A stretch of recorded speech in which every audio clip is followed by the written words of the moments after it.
¿Quién es Jesús?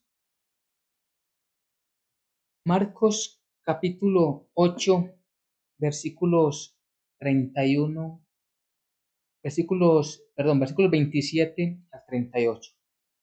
Dice la palabra del Señor. Salieron Jesús y sus discípulos por las aldeas de Cesarea de Filipos, y en el camino preguntó a sus discípulos diciéndoles: ¿Quién dicen los hombres que soy yo? Ellos respondieron: unos Juan el Bautista, otros Elías, y otros algunos de los profetas. Entonces él les dijo: ¿Y vosotros quién decís que soy yo? Respondiendo Pedro le dijo: Tú eres el Cristo. Pero él le mandó que no dijesen esto de él a ninguno. Y comenzó a enseñarles que le era necesario que al Hijo del Hombre padecer mucho y ser desechado por los ancianos, por los principales sacerdotes y por los escribas, y ser muerto y resucitar después de 3 días. Entonces esto les decía claramente. Entonces Pedro le tomó aparte y comenzó a reconvenirle. Pero él, volviéndose y mirando a los discípulos, reprendió a Pedro diciendo: Quítate de delante de mí, Satanás, porque no pones la mira en las cosas de Dios, sino en la de los hombres. Y llamando a la gente y a sus discípulos les dijo: Si alguno quiere venir en pos de mí, niéguese a sí mismo y tome su cruz y sígame, porque todo el que quiera salvar su vida la perderá, y todo el que pierda su vida por causa de mí y del Evangelio la salvará. Porque ¿qué, qué aprovechará al hombre si gana todo el mundo y perdiere su alma? ¿O qué recompensa dará el hombre por su alma? Porque el que se avergonzare de mí y de mis palabras en esta generación adúltera y pecadora, el Hijo del Hombre se avergonzará también de él cuando venga en la gloria de su Padre con los santos ángeles. Amén y amén. Bien, hoy el tema que tenemos el día de hoy es una pregunta que debemos todos tenerla presente en este momento. ¿Quién es Jesús? Y si alguien nos preguntase en la calle y nos dice: venga, queremos saber usted qué piensa, usted qué dice, si le preguntamos quién es Jesús, ¿cuál sería nuestra respuesta? ¿De qué forma expresaríamos nuestra fe? Esta misma pregunta Jesús se la hace a sus discípulos, y a través de ellos también quiere conocer qué dice la gente acerca de él, en medio de una sociedad que había visto grandes señales, grandes prodigios, grandes milagros, señales poderosas, extraordinarias que nadie más podía hacer. Y aún así él quiere saber cuál es la respuesta de aquella generación, de sus discípulos y hoy de nosotros. Y entonces, en medio de esa gran demostración de poder, Jesús pone en evidencia cuál era el entendimiento que tenían de él. Repito, aquellos seguidores, porque había mucha gente que lo seguía, pero no todos eran discípulos, muchos sí eran discípulos, y principalmente sus 12 elegidos inicialmente, los que conocemos como los apóstoles, ponen en evidencia a través de las respuestas que ellos dan y a través de cómo viven ellos esa cercanía con Jesús, el Hijo de Dios. Y entonces empieza en el versículo 27 diciendo: salieron Jesús y sus discípulos por las aldeas de Cesarea de Filipos. Y en el camino le preguntó a sus discípulos diciéndoles: ¿quién dicen los hombres que soy yo? Recordemos que el ministerio de Jesús era ese: pasar por todas las aldeas, pasar por todas las veredas, pasar por todos los lugares, enseñando, predicando el reino de Dios y su justicia. Y a medida que él iba predicando, iba también él como maestro principalmente de sus primeros discípulos, enseñándoles más de cerca, de una manera más directa, lo que significaba el reino de Dios, lo que significaba él como el Mesías, lo que significaba él como enviado de Dios y cómo era que debía desarrollar todos los propósitos que el Padre le había encomendado. Y esto es lo que nos desarrolla el pasaje, el texto. Y entonces encontramos, en este capítulo 8 encontramos varias preguntas que Jesucristo hace. Recordemos que la Biblia, cuando vemos que Jesucristo pregunta algo, o incluso cuando Dios Padre pregunta algo, no es para Él adquirir conocimiento. Él lo sabe todo, Él es omnisciente. Él tiene la presencia que solamente Él tiene ese poder, ese don. Eso hace parte de la esencia divina que es Él. Recordemos, por ejemplo, cuando preguntó a Adán y a Eva, después de que ellos pecaron, ¿dónde estás? Le pregunta a Adán. Ellos se estaban ocultando. No era porque Dios no supiera dónde estaba, se me perdieron, los perdí de vista. No, era siempre con un propósito y cada vez que encontramos una pregunta de Dios a la humanidad es para enseñarnos algo o para guiarnos, para llevarnos hasta una confesión. En el caso de Adán y Eva, Dios los estaba llamando para que confesaran su pecado. Cuando Dios, ¿dónde está? Ellos ¿cuál era lo que debían de haber hecho? Era, Señor, nos escondimos porque tuvimos miedo y eso sí lo dijeron, porque hemos pecado contra ti, eso sí no lo dijeron, porque hemos desobedecido, eso no lo dijeron. Ellos dijeron que tuvieron miedo porque estaba, y pena y vergüenza porque estaban desnudos, ¿cierto? Ellos estaban tratando de ocultar su vergüenza, pero nunca entendieron que Dios los estaba llamando para que confesaran su pecado. Entonces muchas de las preguntas son para qué las hace Dios, para que incitarnos a dar una respuesta de tal manera que caigamos en cuenta que estamos en un error o que debemos dar cierta respuesta conforme a la voluntad de Dios. Pues Jesús hace una respuesta, repito, no para tener un conocimiento de la gente, sino que él quiere que tanto los discípulos como los principios, los seguidores, como los discípulos, los primeros apóstoles, cayeran en cuenta, entendieran, ellos se dieran cuenta cómo estaban, quedaran en evidencia cómo estaba su fe, cómo estaban ellos delante del Señor. Porque recordemos, Jesús tenía el propósito, entre los grandes propósitos que él mostró, era ministrar, enseñar como discípulos, un maestro a sus discípulos, y así dejar este legado que hoy tenemos de la salvación por gracia. Entonces él le pregunta, ¿quién dice las gentes que soy yo? ¿Qué dicen los hombres? ¿Qué es lo que los hombres están pensando cuando ven tanta demostración de poder? Cuando ven tanta demostración de soberanía divina en medio de ustedes, ¿qué dice la gente que soy yo? ¿Y qué es lo que responden ellos? Ellos han escuchado, porque ellos por donde pasaban la gente se arrimaba, y estaban en medio de la gente. Dicen, unos Juan Bautista, otros Elías, y algunos dicen que eres uno de los profetas. Y es donde nosotros podemos decir, hoy, ¿qué responderíamos nosotros? Mire, los testigos de Jehová cuando se refieren a Jesús, no se refieren a Él como el Hijo de Dios, porque ellos no aceptan, no quieren aceptar la naturaleza divina de Jesucristo. Ellos no quieren reconocer que Él es el mismo Hijo de Dios, el Hijo del Dios viviente, sino que ellos dicen que es un profeta, que ha tenido, que ha tenido o que ha obrado en Él el poder de Dios, pero no lo identifican, no lo reconocen como Dios. Entonces nosotros, ¿qué decimos? ¿Que quién es Jesús? ¿Qué podemos decir nosotros de Él? Y si nosotros saliéramos a la calle y le preguntáramos a nuestros amigos, conocidos o a una persona simplemente distraída que va por el camino, ¿qué nos contestaría? Y si hacemos el ejercicio, seguramente vamos a encontrar que muchos nos van a decir, Jesús es uno que hace muchos milagros. O incluso encontramos enseñanzas que llaman y digan, venga donde Jesús, que Jesús le puede ayudar a usted, es decir, un ayudador.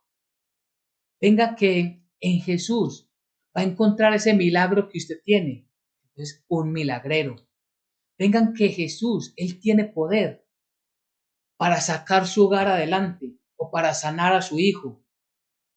Es lo que comúnmente encontramos, principalmente en aquellas personas religiosas. Pero ¿es esa la respuesta principal? Porque efectivamente Él sí tiene poder para sanar. Efectivamente, Él sí tiene poder para hacer milagros. Él hace milagros. Pero no es la respuesta correcta.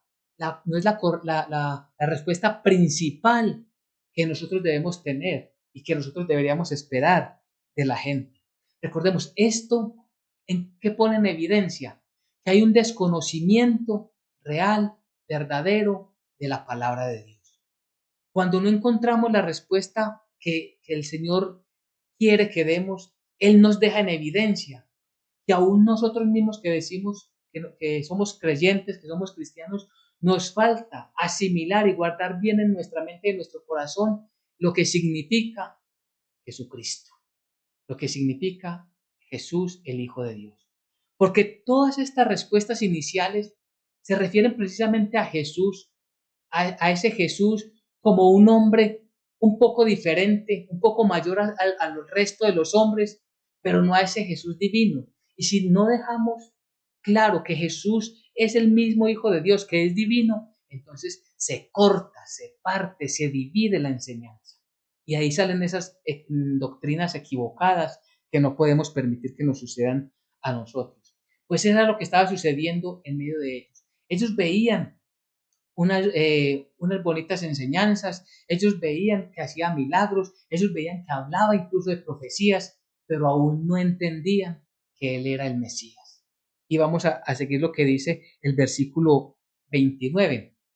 Entonces Él les dijo, ahora Él se enfoca en los apóstoles. ¿Quién decís que soy yo? Respondiendo Pedro le dijo, tú eres el Cristo. Ahora, ¿es la respuesta correcta? Claro que sí. ¿Qué significa Cristo?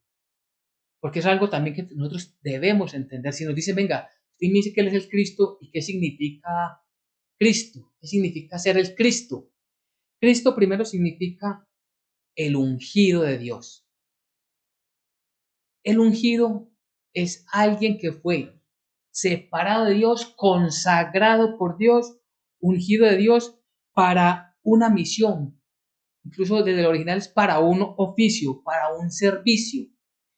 Y es que Cristo Jesús fue escogido desde antes de los tiempos por el mismo Dios Todopoderoso para que Él viniera a ser el Cristo, el Mesías, el Salvador de la humanidad. Porque Cristo también significa Mesías y Mesías es Salvador. Es decir, Jesucristo es el Mesías, el enviado por Dios Padre para salvar a la humanidad. Eso significa Cristo, Salvador, el Mesías, el ungido Salvador. En Él vemos todo lo que Dios, todo lo que, los atributos que Dios puso en Él, de tal manera que nosotros comprendiéramos que solo en Él, como vimos en una reunión pasada, que solo en Él hay salvación. Que no hay ningún otro nombre dado a los hombres en que nosotros los hombres podamos ser salvos, sino en Él, en aquel que Dios Padre señaló, aquel que Él mostró, aquel que Él mismo ungió. Entonces, Pedro, de una manera con mucho entendimiento, de hecho en otro pasaje como Mateo, él nos dice que eso fue revelación del Padre, que no fue una revelación que él obtuvo del conocimiento humano, de la ciencia humana, de las filosofías humanas, no, es una revelación divina. Y es lo que nosotros debemos de tener claro. ¿Quién es Cristo Jesús? ¿Quién es Jesús? Él es el Cristo, el Mesías, el enviado por Dios para rescatarnos ¿de qué? Del pecado, para rescatarnos de la muerte. Y esto tiene un contexto muy importante. Y vamos a ver por qué. Ellos, los israelitas, estaban esperando un Mesías. Pero ¿qué pasaba con ese Mesías? ¿Cómo lo estaban esperando ellos? ¿Cómo anhelaban ellos ese Mesías? Que viniera con toda fuerza y poder para quitarse el yugo que el imperio romano ejercía sobre ellos. Ellos querían un libertador con fuerza y con espada que les diera a ellos nuevamente el liderazgo como nación y humillara a aquellos que los oprimían. En aquel último tiempo, los romanos, pero también tuvieron el imperio griego, también tuvieron el imperio macedonio, también tuvieron el imperio de Egipto. Varios imperios han estado siempre detrás de Israel, buscando humillar, incluso exterminar a Israel. Que llamamos hoy como los antisemitas. Hoy hay mucho antisemitismo también. Pues eso era lo que esperaban los judíos. Pero, ¿qué pasaba con esto? Si Cristo Jesús en su primera venida hubiese cumplido esa parte, ¿qué hubiera pasado? Es como si estuviera mostrando el Dios santo, soberano y justo, que la humanidad se estaba dividida entre los buenos, los que merecían ser liberados, y entre los que no merecían ser liberados, que son los que recibirían el castigo. Es como decir entonces que hay una parte de la humanidad buena y otra mala. Y eso iría en contra de la misma palabra de Dios, porque la palabra de Dios nos ha enseñado claramente que Dios miró desde los cielos y no halló a ninguno bueno, ninguno justo, ninguno que buscara verdaderamente a Dios. Y eso incluía a los judíos y a los gentiles. Los judíos, como pueblo escogido de Dios, ellos incumplieron todo y cayeron en todo pecado e idolatría. Y el resto de las naciones que somos los gentiles, que mucho más estábamos en la naturaleza caída y pecaminosa. Entonces, lo que ellos esperaban que ese Mesías hiciera, como era, ese Mesías es santo y divino y justo, él vino primero para que tanto judíos como gentiles tuviéramos la misma oportunidad de reconciliarnos con Dios Padre. Esa era la gran diferencia, lo que hasta hoy los israelitas, los judíos no han comprendido. Ellos no han comprendido que es que ellos también necesitan de un Mesías, que ellos también necesitan de un Salvador, de un Redentor. Ellos esperaban que les quitaran el yugo de los romanos, pero hay algo más opresor todavía, que es el pecado que mora en nosotros. Ese oprime más que un yugo de un gobernante de este siglo. El pecado nos oprime y nos aparta definitivamente de Dios. Y ellos también, como nosotros, necesitamos de ese Mesías, de ese Salvador. Entonces, por eso Cristo Jesús y les enseña a los discípulos por qué iba a suceder todo lo que efectivamente conocemos bíblicamente que ya sucedió. Por eso dice el versículo 30. Pero él les mandó que no dijesen esto de él a ninguno. Y es muy importante esa declaración que hace Pedro. Esa declaración es contundente. Y si es la verdad, ¿por qué nuestro Señor Jesucristo les dice y les manda, les ordena que no lo digan?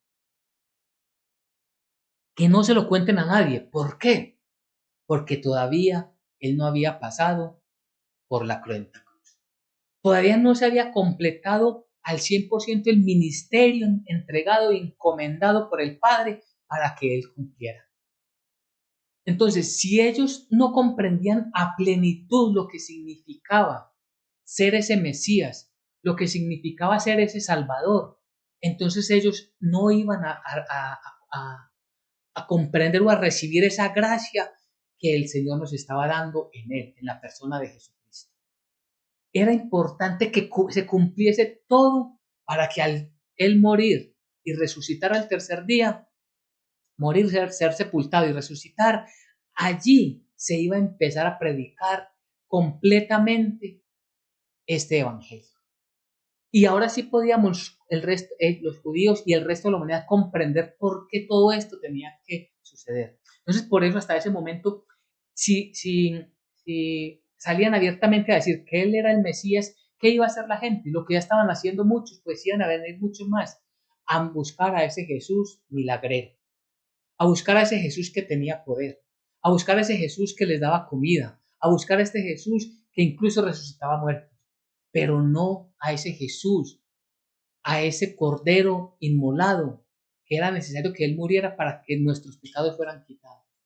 Eso era necesario que se cumpliese primero, y por eso empieza desde así el versículo 31.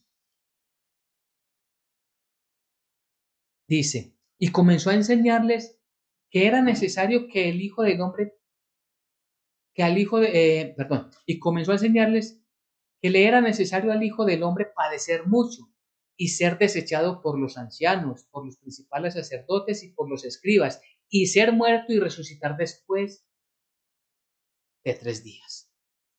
Y comenzó a enseñarles que era necesario. Mire, ellos llevaban ya un buen tiempo con nuestro Señor Jesucristo, pero era necesario que ellos comprendieran esta parte. Mire, el mismo Pedro dijo, tú eres el Cristo, pero aún así él le faltaba comprender lo que venía de ahí en adelante y por qué era necesario. Es que la enseñanza es importante para todos nosotros. No podemos quedarnos nosotros allí con algo que ya comprendimos, sino que debemos siempre profundizar y esforzarnos en comprender más la palabra de Dios. Porque si la palabra de Dios, Dios la dejó allí, es porque la necesitamos. Es porque es el alimento que nuestra fe necesita para crecer espiritualmente cada uno de nosotros. Es necesario que nosotros prestemos atenta nota, prestemos mucha atención a todas estas enseñanzas doctrinales que el Señor nos regala, porque nos acerca de una mejor manera delante del trono de su gracia. Entonces dicen que comenzó a enseñarles que era necesario. ¿Y por qué esta palabra necesario? ¿Qué significa necesario? Necesario significa que algo, digamos que era un requisito que se tenía que cumplir, no se puede omitir, es necesario, es indispensable, es crucial, totalmente determinante para nuestra salvación. Sobre esto incluso Pablo, apóstol de Jesucristo, en Hechos de los Apóstoles, versículo 2, capítulo 2, versículos 22 y 23, habla acerca de que todo esto ya estaba predeterminado por el Señor. Dice la palabra del Señor, Hechos 2, 22. Vemos que dice, perdón, esto no es, quien habla no es Pablo, sino Pedro, el apóstol Pedro. Dice, varones israelitas, oíd estas palabras, Jesús Nazareno, varón aprobado por Dios entre vosotros, eh, con las maravillas, prodigios y señales que Dios hizo entre vosotros por medio de él, como vosotros mismos sabéis. Entonces aquí en este primer versículo 22, del capítulo 2, versículo 22, hace exactamente, está haciendo una descripción perfecta de lo que los israelitas habían visto y conocido de Jesús. Primero, varón aprobado por Dios, es decir, no había en él ninguna mancha, ninguna tacha, ningún pecado, ningún acto de desobediencia, ni siquiera algo que él, sin la comunión con el Padre, hubiera querido hacer, hubiera hecho. Todo estaba perfectamente diseñado por el Señor. Y dice, varón aprobado por Dios entre vosotros con las maravillas, prodigios y señales que Dios hizo entre vosotros por medio de él. Entonces aquí está viendo que todo esto es una obra soberana de Dios Padre. Y todo esto ellos lo han visto, lo han conocido. Pero ¿qué es lo que le dice el versículo 23? Les dice, a este, hablando de Jesús, entregado por el determinado consejo, o sea, por los ancianos, por todos los israelitas, principales sacerdotes, los escribas, ellos, entregados por el determinado consejo y anticipado conocimiento de Dios, prendiste y matasteis por manos de inicuos crucificados. En este versículo encontramos algo que es muy importante y es el consejo, por el determinado consejo y anticipado conocimiento de Dios. Es decir, todo esto estaba plenamente determinado por el Señor. ¿Por qué? Porque es que no fue que Jesucristo vino con una enseñanza y en medio de su ministerio sucedió que se levantaron contra él y lo mataron.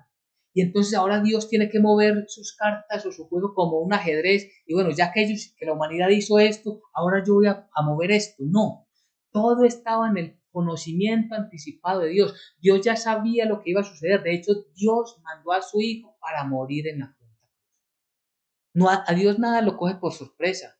A Dios no lo mueve algo porque en un gobierno de X se subió un movimiento de izquierda o un movimiento de derecha. Entonces ahora que está este gobierno, a ver, yo como Dios, ¿qué voy a hacer? Jamás Dios pensaría así, porque Dios tiene todo en su pleno conocimiento. Incluso todo está bajo su completa soberanía y en su divina providencia.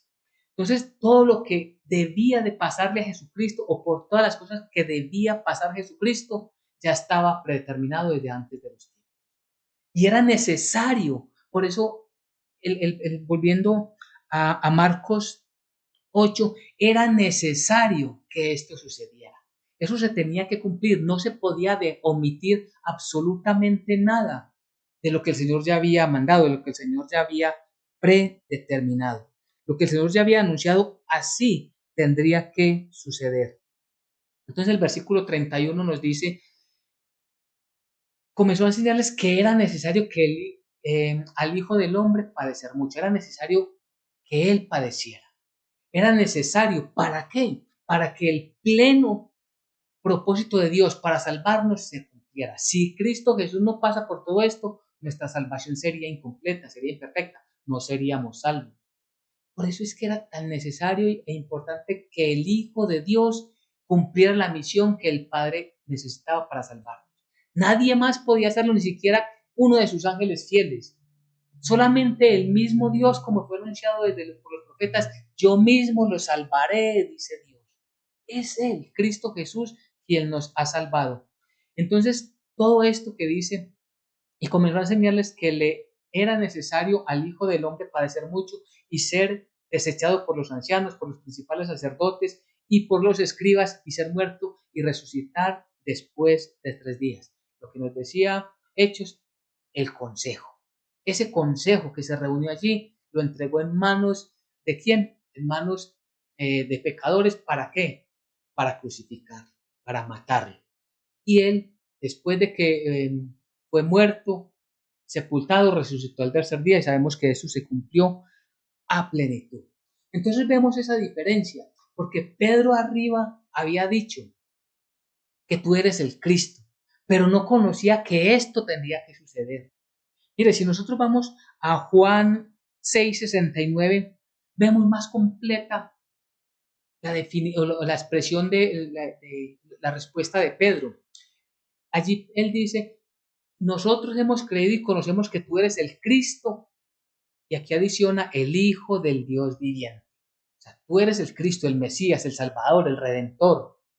Y adicionalmente, y que tú eres el Hijo del Dios viviente, lo que omiten muchas sectas en este tiempo. Ellos sabían que Él era el Hijo de Dios, de nadie más podía venir tantas señales, tantos prodigios, pero aún así faltaba lo principal, conocer lo principal. ¿Y qué era lo que faltaba conocer? Dice el versículo 32, volviendo a Marcos 8. Esto les decía claramente. Entonces Pedro tomó aparte y comenzó a reconvenir. ¿Qué vemos acá?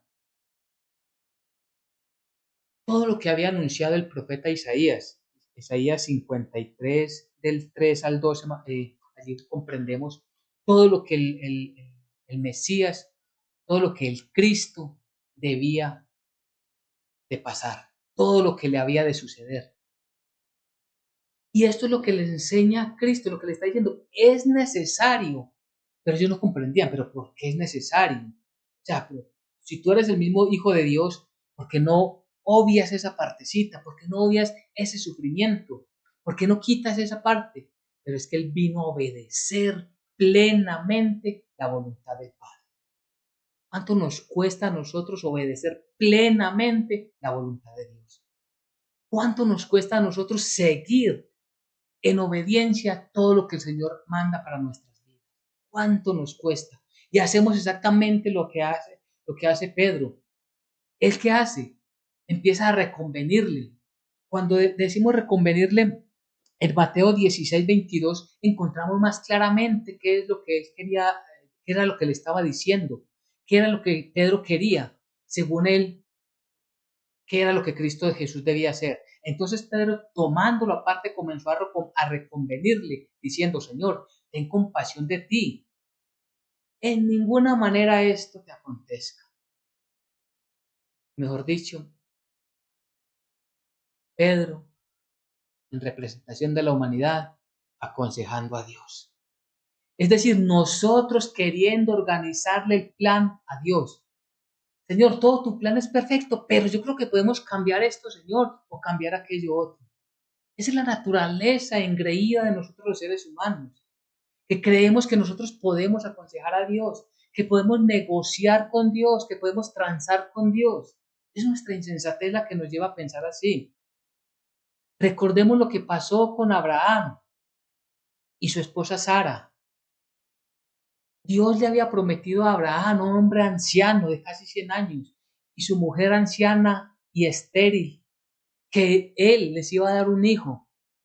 Pero ¿qué sucede? Al ver pasar los días y que no llegaba ese hijo, Sara quiere ayudarle a Dios y le dice a Abraham: mira, toma a mi sierva, júntate, únete a ella, tómala, y de allí saldrá el hijo de la promesa.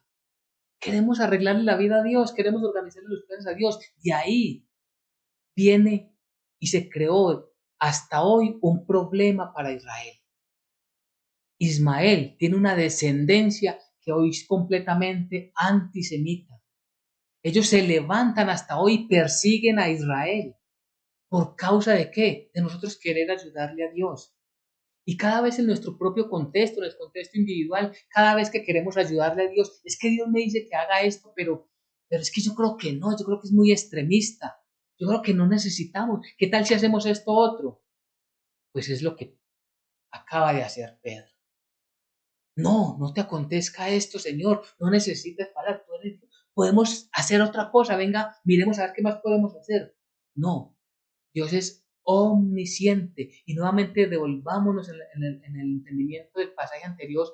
Todo estaba plenamente preestablecido. Y así, una tras una, se cumplieron el 100% del mandato de Dios, lo que Dios le encomendó a Jesucristo. El mismo Jesucristo dijo: yo vine a hacer la voluntad del Padre, en unidad, en armonía. Cuando se refiere al Espíritu Santo, Él dice: Él no hablará por su propia cuenta, sino que tomará de lo mío. La unidad, porque son tres personas en un solo Dios verdadero. Un solo Dios verdadero que tiene todo el control de la situación de todo el universo, de toda la creación y perfectamente de la humanidad. Entonces, esto genera en Cristo Jesús un gran rechazo. Y lo vemos en el versículo 33. Allí dice: pero él, volviéndose y mirando a los discípulos, reprendió a Pedro diciendo: quítate de delante de mí, Satanás, porque no pones la mira en las cosas de Dios, sino en las cosas de los hombres. Eso es lo que hace el Señor.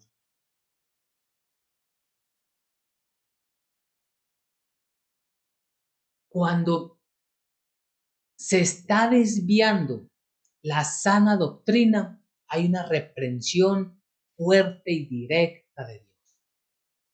Es lo que él hace. Apártate de mí, Satanás. Dice que mira a la gente, es decir, convoca a todos los presentes y mira a Pedro y le dice directamente: apártate de mí, Satanás. Y le dice el por qué. Porque no pones la mira, es decir, no tienes la disposición, el corazón entregado para obedecer a Dios, sino que quieres seguir conforme a tus filosofías, conforme a tus preceptos. ¿Y por qué hablábamos? Porque hablamos diciendo la sana doctrina. Porque la sana doctrina es lo que Dios ha mandado y lo que Dios ha determinado que se debe hacer, cómo se debe hacer, qué se debe creer. No es lo que nosotros los hombres estimemos como muy bonito, aquello que suena como muy agradable para nuestros oídos y alimenta nuestro corazón en nuestro egocentrismo. No. Y entonces es lo que duele cuando nosotros intentamos que se predique solamente la sana doctrina, que se hable solamente de la salvación por gracia, que la mirada esté puesta en Cristo Jesús y en ningún otro, porque en ningún otro hay salvación, ni ángeles, ni apóstoles, ni ninguna mujer que haya servido a Dios o que sirva a Dios en este momento, ni mucho menos, jamás. Dios no lo permita ni siquiera que mirarnos a nosotros mismos. Dios nos perdone y evite eso en nosotros. Es puesta la mirada única y exclusivamente en Él. La doctrina que debemos tomar es la doctrina de Jesucristo. Mire, hay veces en un contexto de nuestra vida, cuando nos toca obedecer, nos cuesta. Nos cuesta y no suceda así. No sea así. Es que si la palabra de Dios ha mandado esto, pero bueno, ¿qué tal si hacemos esto otro? Escuchaba alguna vez un predicador refiriéndose a alguien que también predicaba el Evangelio, que cayó tristemente, y no es para alegría de nadie, antes para tristeza de todos nosotros, cayó en deshonra y a través de su mal comportamiento acabó con su hogar, ya separado de su esposa, de sus hijos, ahora con otra familia. Esa persona dice, no, es que yo quiero volver a predicar, yo quiero volver a estar como líder principal en una iglesia. Y estos pastores le dicen, no, usted ya no puede, bíblicamente usted ya no tiene esa posibilidad. No, pero es que no podemos ser tan estrictos, no es que no, es que es la doctrina bíblica, no lo que nosotros pensemos, no lo que usted y yo podamos negociar. Esposo de una sola mujer, punto. Sí, usted es muy buena gente, claro que sí, que usted no tiene que irse de la iglesia, usted no está rechazado definitivamente por el Señor. Si usted tiene un verdadero arrepentimiento, usted puede servirle al Señor ya no desde un púlpito, ya no liderando una congregación, pero sí testificando los peligros que tenemos nosotros en medio del mundo para que a través de su testimonio sepa que es importante vigilarnos a nosotros mismos y que aún hay restauración si volvemos delante de los ojos de Dios. En ese contexto es que nosotros no podemos entrar a negociar la doctrina bíblica, que suena muy duro, es que es puesta por Dios. ¿Acaso es poquito lo que le dice Cristo Jesús a Pedro? Apártate de mí, Satanás. Es fuerte, pero es contundente. ¿Por qué?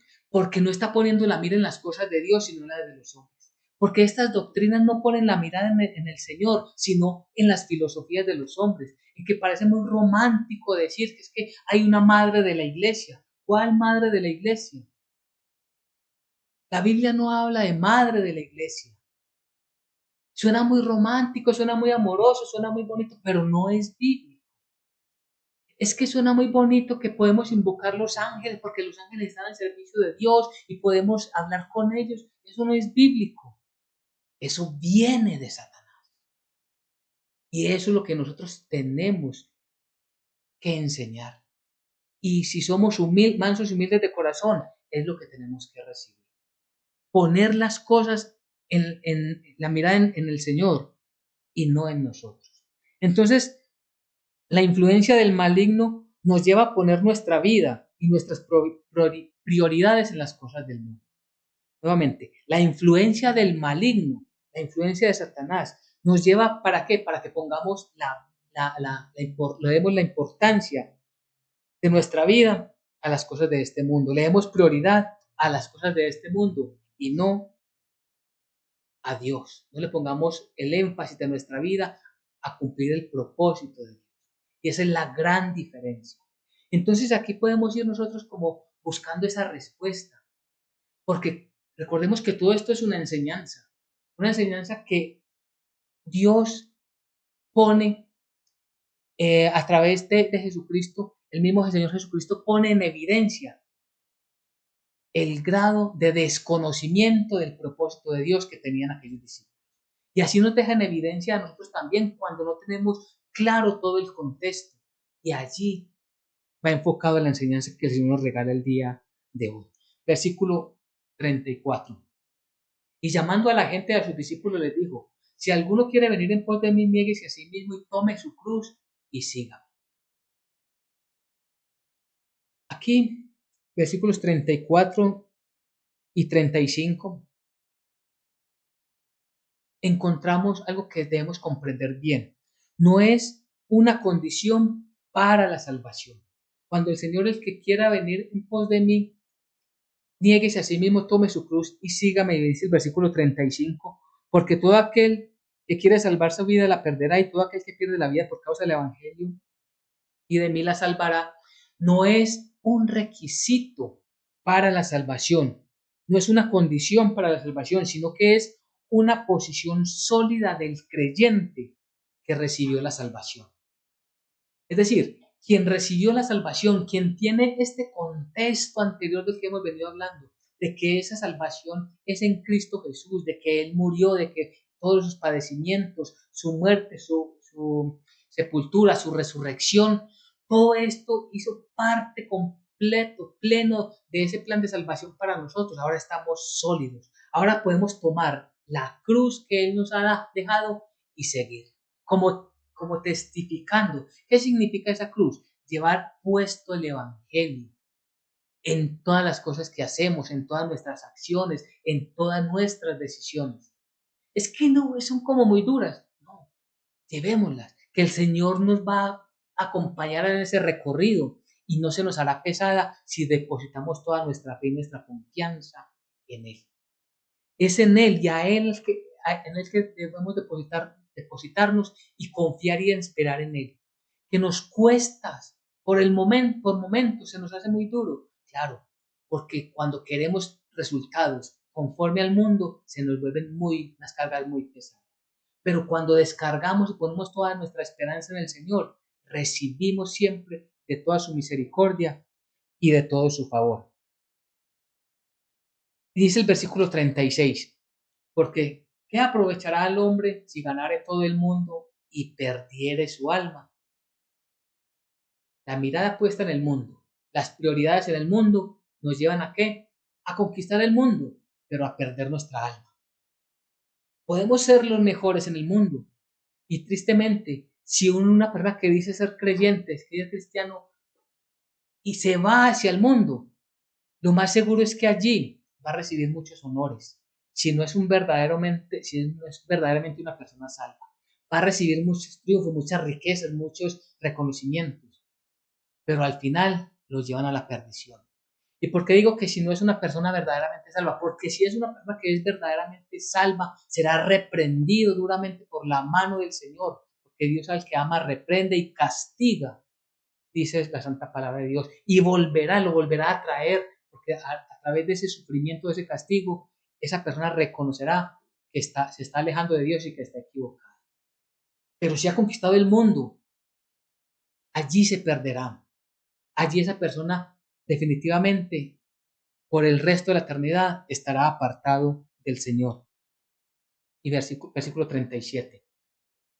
¿O qué recompensa dará el hombre por su alma? ¿Acaso podemos conquistar este mundo y con lo que hay en el mundo comprar nuestra salvación? Imposible. No es por obras para que nadie se gloríe. Es tan importante esta palabra, ese versículo. No es por obras, sino que es un regalo divino. Y termina el versículo 38. Porque el que se avergonzare de mí y de mis palabras en esta generación adúltera y pecadora, el Hijo del Hombre se avergonzará también de él cuando venga en la gloria de su Padre con los santos. ¿Qué significa avergonzarse de mí y de mis palabras? No vivirlas, no comportarse como un cristiano, es hacer las cosas del mundo. Porque si digo, yo rechazo esta condición porque va en contra de la voluntad de Dios, no lo estoy testificando, porque me da vergüenza, porque me da pena que me separen del grupo, porque no, me van a dejar de invitar, porque ya no me van a compartir, una gran cantidad de cosas. Pero eso es nada. Bien dice la palabra del Señor, las aflicciones del tiempo presente no son comparables con la gloria venidera. Entonces, este versículo 38, el que se avergüence de mí o de mi palabra en esta generación adúltera, claro, prefieren vivir en comodidad en la generación adúltera que vivir en obediencia al Señor. Pues si se avergüenzan serán avergonzados, porque el mismo Dios lo estaba anticipando. El Señor Jesús volverá. Y de lo que dice terminando este versículo 38. Pero la segunda venida será para regir las naciones con vara de hierro. Y ahora sí estaremos separados. Ahora sí, los que hemos sido redimidos, los que por fe hemos aceptado esa salvación por gracia, los que sabemos que hemos sido justificados por medio de la fe en Cristo Jesús, seremos el grupo, la iglesia de Jesucristo. Aquellos que no, ahora serán los que reciban el castigo, el juicio. Y será esa mano fuerte la que esperaban los judíos que rechazaron al Mesías. Ellos esperaban un Mesías que con mano de hierro los libertare. Pues esa mano de hierro vendrá. Pero vendrá contra los no creyentes, sean israelitas o gentiles. Porque la diferencia será si somos creyentes o no somos creyentes. Y allí, entonces, todo mundo comprenderá que rechazaron al Mesías, aquellos que están apartados de él y que ahora recibirán un castigo, un juicio y un castigo eterno. Nosotros viviremos en su gozo. Y entonces, para ir terminando, para ir concluyendo, nuevamente volvemos a la pregunta: ¿quién es Jesús? Ahora sí comprendemos que Jesús es el Cristo, por eso decimos Jesucristo, que Jesús, verdadero hombre, es también verdadero Dios, el ungido de Dios, el señalado por Dios, el que Dios envió para rescatar a la humanidad.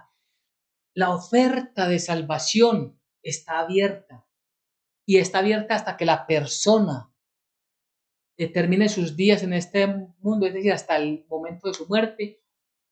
Y hasta ese momento está abierta la posibilidad de que crean en Jesucristo y Él con toda seguridad les salvará. Que crean en su obra, pero es necesario sentir la necesidad de un Salvador. Solamente el que está en la cárcel siente la necesidad de un abogado. Solamente el que está en pecado y es consciente de él, se avergüenza delante de Dios y necesita que Dios me perdone a través de su Hijo, porque yo no tengo, como dice su palabra, no tengo con qué pagar. Solamente si comprendemos que era necesario que Cristo Jesús muriera en la cruenta cruz, entonces vamos a tener la doctrina completa. Y algo muy importante, es la doctrina conforme a la Biblia y no conforme a nuestras emociones.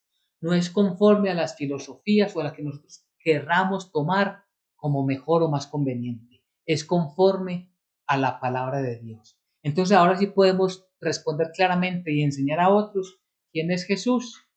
Amén y amén.